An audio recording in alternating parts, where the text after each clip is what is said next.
Hi hello welcome back to my channel. ఏంటి దేవ్ ఎక్కడికి వెళ్ళిపోయింది, ఏమవుతుందని అనుకుంటున్నారా? నా ఫస్ట్ నుంచి వీడియోస్ అన్నీ ఫాలో అవుతే నేను మొన్ననే ఏలేశ్వరం వెళ్ళిన వీడియో ఒకటైతే పోస్ట్ చేశాను. ఆ వీడియోలో నేను ఏలేశ్వరం వెళ్ళిన ఇవన్నీ చెప్పాను కదా. అప్పుడే ఈ వీడియో కూడా ఏలేశ్వరం వెళ్ళిన రోజుదే. ఏంటి అక్కడ ఏం చేస్తున్నారు అనుకుంటున్నారా? మా హస్బెండ్ అయితే అక్కడికి వెళ్ళి తాటికాయల కోసం చూస్తున్నారండి.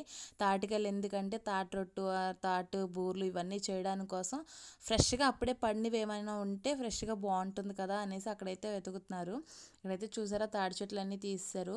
ఇవి ఇటుక తయారవుతుంది కదా, అవి కాల్చడానికి ఇట్లకో వెళ్తుందంట. సో అందుకని ఎక్కువగా ఉన్న చోట అయితే తీసారు, కానీ ఇంకా చాలా ఉన్నాయి. కానీ వాళ్ళకి కూడా అవసరం లేకపోతే తీసేస్తారు కదా, ఏజ్ అయిపోయిన తాడి చెట్లు అలాంటివి తీస్తారు.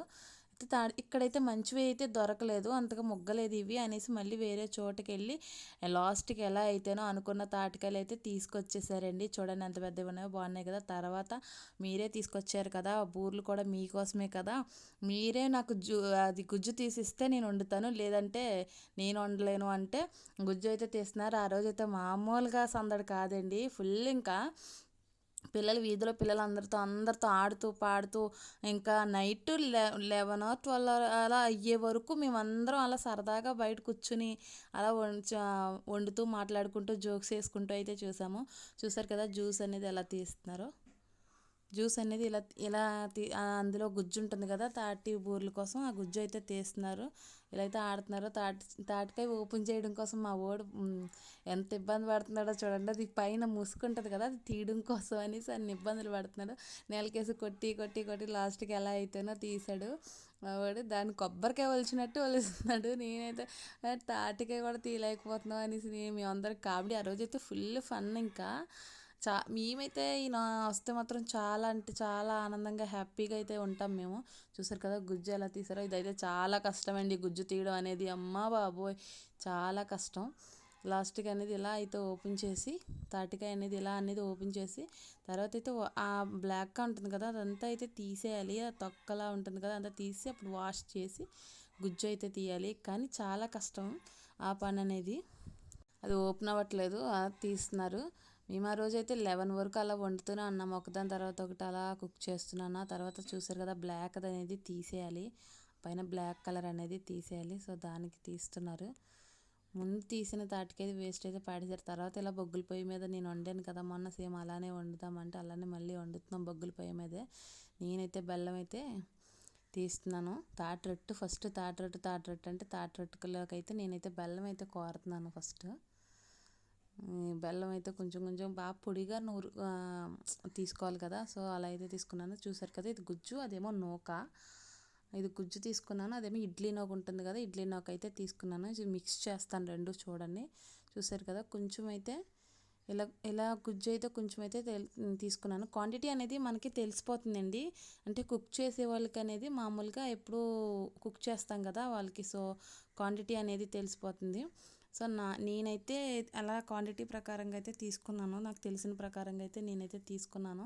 అండ్ మీరు క్వాంటిటీ ఎలా తీసుకున్నారు ఏంటి అనేది ఏమైనా కావాలి అని అనుకుంటే మాత్రం ఫుల్ వీడియో మళ్ళీ అప్లోడ్ చేస్తాను. మీరు కింద కామెంట్ చేస్తే నేనైతే ఫుల్ వీడియో మళ్ళీ ఎలా తీసుకున్నాను ఏంటి అనేది కూడా నేనైతే అప్లోడ్ చేస్తాను ఫుల్ వీడియో. తర్వాత ఇది బాగా మిక్స్ చేసిన తర్వాత మేమైతే ఎలా చేసామో ఏమో తెలియదు, కానీ ఇదైతే చాలా కష్టమైన పని. మిగతా ఏవైనా అయితే చాలా నీట్గా పద్ధతిగా చేస్తామేమో, కానీ ఇదైతే చాలా కష్టమైన పని. అది కూడా బొగ్గుల పొయ్యి మీదే వండాలి, కట్టెల పొయ్యి మీదే వండాలి అంటే ఇంకా కష్టమైన పని. సో ఏదో అలా అయితే ట్రై చేస్తాం మేము. చూసారు కదా ఇలా అయితే మిక్స్ చేస్తాను. ఇలా మిక్స్ చేసిన తర్వాత కొంచెం అయితే నూక పడుతుందని అనిపించిన తర్వాత మళ్ళీ మిక్స్ చేశాను. నేను దీంతో 2 రొట్టెలు అయితే వేసాను.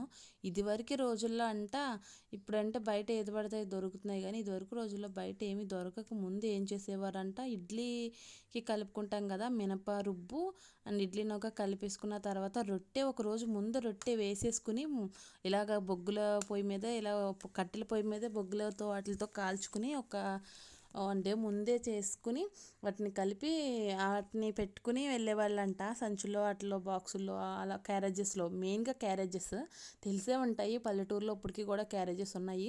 అలాంటి క్యారేజెస్లో పట్టుకుని క్యారీ చేసేవాళ్ళంట, తీసుకెళ్ళేవాళ్ళంట. ఆ రొట్టె 3-4 డేస్ వెళ్ళిన దగ్గర నుంచి, తిరుపతి వెళ్ళిన దగ్గర నుంచి మళ్ళీ తిరిగి వచ్చే వరకు అదే తినేవారంట. ఇప్పుడైతే బయట అవి ఇవి దొరుకుతున్నాయి తినడానికైతే. ఇదివరకు అయితే అలా హోటల్స్, అలా రెస్టారెంట్స్ అవి ఏం లేవు కదా. సో అలా అయితే చేసేవాళ్ళంట. మా అమ్మమ్మ చాలాసార్లు చెప్పింది, మేము ఇలా రొట్టె వేసుకుని ఇలా తీసుకెళ్ళేవాళ్ళం అలా చెప్పేది. అలా ఎక్కడికైనా వెళ్ళే వాళ్ళు ఉంటే అలా అయితే చేసేవాళ్ళంట. ఇప్పుడైతే ఆ అవసరం లేదు. ఎవరైనా వెళ్ళేటప్పుడు ఇప్పుడు కూడా చాలా తక్కువ మంది అయితే పులిహార మెయిన్లీ ఇప్పుడు ఫ్యామిలీ ఇంకా ఎవరైనా ట్రిప్ అంటే పులిహార చేసుకొని తీసుకెళ్తున్నారు. అదైతే ఈజీగా అయిపోతుంది అనేసి.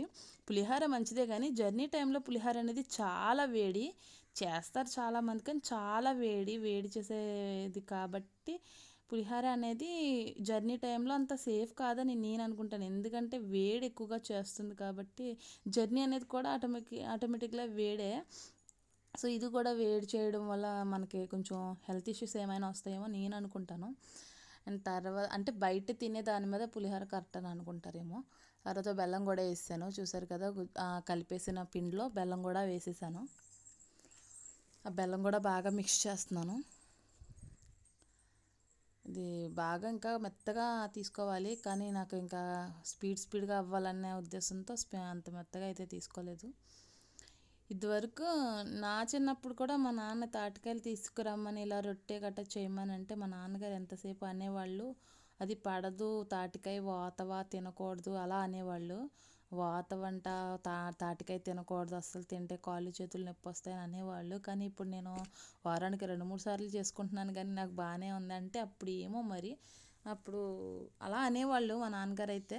ఎక్కువ తినకూడదు హెల్త్కి, ఏదైనా నేను చాలాసార్లు చాలా వీడియోలో చెప్పాను, ఏదైనా మితంగా తినొచ్చు, కొంచెంగా తినొచ్చు, ఎక్కువగా ఏది మంచిది కాదు. అది రిలేషన్స్, ఫుడ్, ఎనీథింగ్ ఎక్కువ అతి అన్నది ఎందులోనే మంచిది కాదు. రిలేషన్ అయినా సరే అండ్ తినే ఫుడ్ ఐటమ్స్ అన్నా సరే, ఏదైనా సరే అతి అనేది అస్సలు మంచిది కాదు. లిమిట్ అనేది ఎప్పటికీ మనకి మంచిది అనేది జరుగుతుంది. సో లాస్ట్కి అయితే ఒగ్గులపై అయితే రాజుకుంది. తర్వాత దాంట్లో నూనె అయితే వేసేసాను. ఆ తర్వాత రొట్టె చూడండి ఎంత బాగా వేస్తాను ఆ వేడి నూనెలో. నేను బూరెలు వేసే వీడియో కూడా అప్లోడ్ చేశాను. ఎవరైనా చూడలేని వాళ్ళు ఉంటే షార్ట్స్ వీడియోలో అప్లోడ్ చేశాను. ఎవరైనా చూడలేని వాళ్ళు ఉంటే చూసేయండి ప్లీజ్. చూసి లైక్ చేయండి, కామెంట్ చేయండి. నా ఛానల్ సబ్స్క్రైబ్ చేయకుండా చాలామంది చూస్తున్నారు. 99% అందరూ ఛానల్ సబ్స్క్రైబ్ చేయకుండానే చూస్తున్నారు. సో ఛానల్ కూడా సబ్స్క్రైబ్ చేయండి, ఎంతో కొంత అయితే నాకు యూజ్ అవుతుంది కదా ప్లీజ్. తర్వాత ఇలా అయితే రొట్టె తీసుకుంటున్నాను. రొట్టెకైతే ఇలా అయితే వేసాను. సో మీరు కూడా చూడండి, వేడి నోట్లో ఇలా అయితే సర్దాలి. పలచగా అయితే బాగా సర్దిన తర్వాత ఇలా అయితే చూడండి ఒకసారి. ఇంత రొట్టె అంటే ఇలా ఇప్పుడు కేకులు అవి అంటున్నారు, కానీ ఇదివరకు రొట్టె కేక్ కదా, ఆ టేస్టే వేరబ్బా. మినపరొట్టె అయితే నాకు చాలా ఇష్టం. ఈసారి ఒకసారి మినపరొట్టె వీడియో కూడా పెడతాను, మినపరొట్టె వేసిన వీడియో కూడా పెడతాను. ఇలానే మినపరొట్టె కూడా వేసుకుంటాం మేము, ఆ వీడియో కూడా మీకు ఒకసారి పెడతాను. దాని గురించి క్లారిటీగా మా అమ్మమ్మని అడిగి తెలుసుకున్న తర్వాత మీకైతే ఒకసారి మినపరొట్టె వీడియో అండ్ ఆయికుడు అని ఉండేది చిన్నప్పుడు మా అమ్మ ఇలా అయితే వేస్తాను.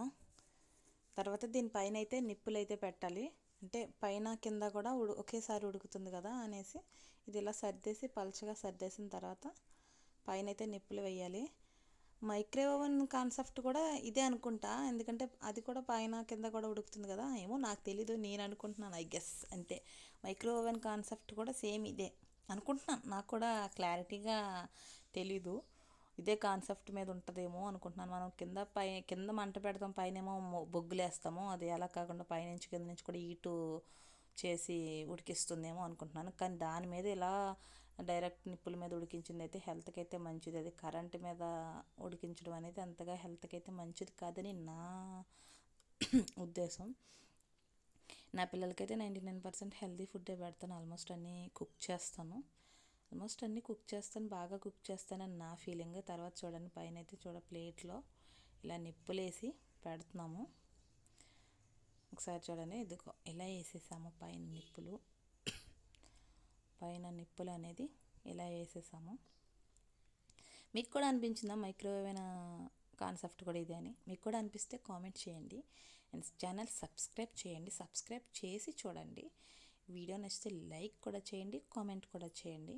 తర్వాత చూడండి ఒకసారి. ఇది మళ్ళీ తీసుకెళ్ళి పొయ్యి మీద పెడతాను. అంటే పైనుంచి వచ్చేది కొద్ది వరకు ఉడికిన, కింద నుంచి వచ్చేది కొద్ది వరకు ఉడికిన కుకింగ్ అనేది కరెక్ట్గా వస్తుంది.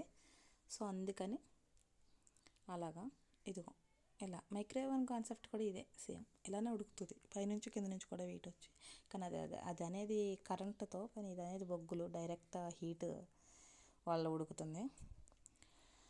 సో మీకు వీడియో నచ్చితే మాత్రం లైక్ చేసి షేర్ చేసి మీ ఫ్రెండ్స్ అండ్ ఫ్యామిలీకి షేర్ చేసి ఛానల్ సబ్స్క్రైబ్ చేయించండి ప్లీజ్. మీ వీడియో అయితే లాస్ట్ వరకు చూసేయండి, నాకు కొంచెం ఎంతో కొంత యూజ్ అవుతుంది కదా. చూసారు కదా ఫైనల్ లుక్ వచ్చేసి ఎలా వచ్చింది.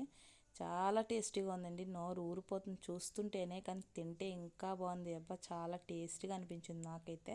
ఇదిగో తీసి ప్లేట్లో అయితే తీసేసాము, ఉడికిందా లేదా అనేసి చూస్తున్నాం, కానీ చాలా బాగా ఉడికింది. వీడియో అయితే లాస్ట్ వరకు చూసినందుకు thank you all. Bye bye.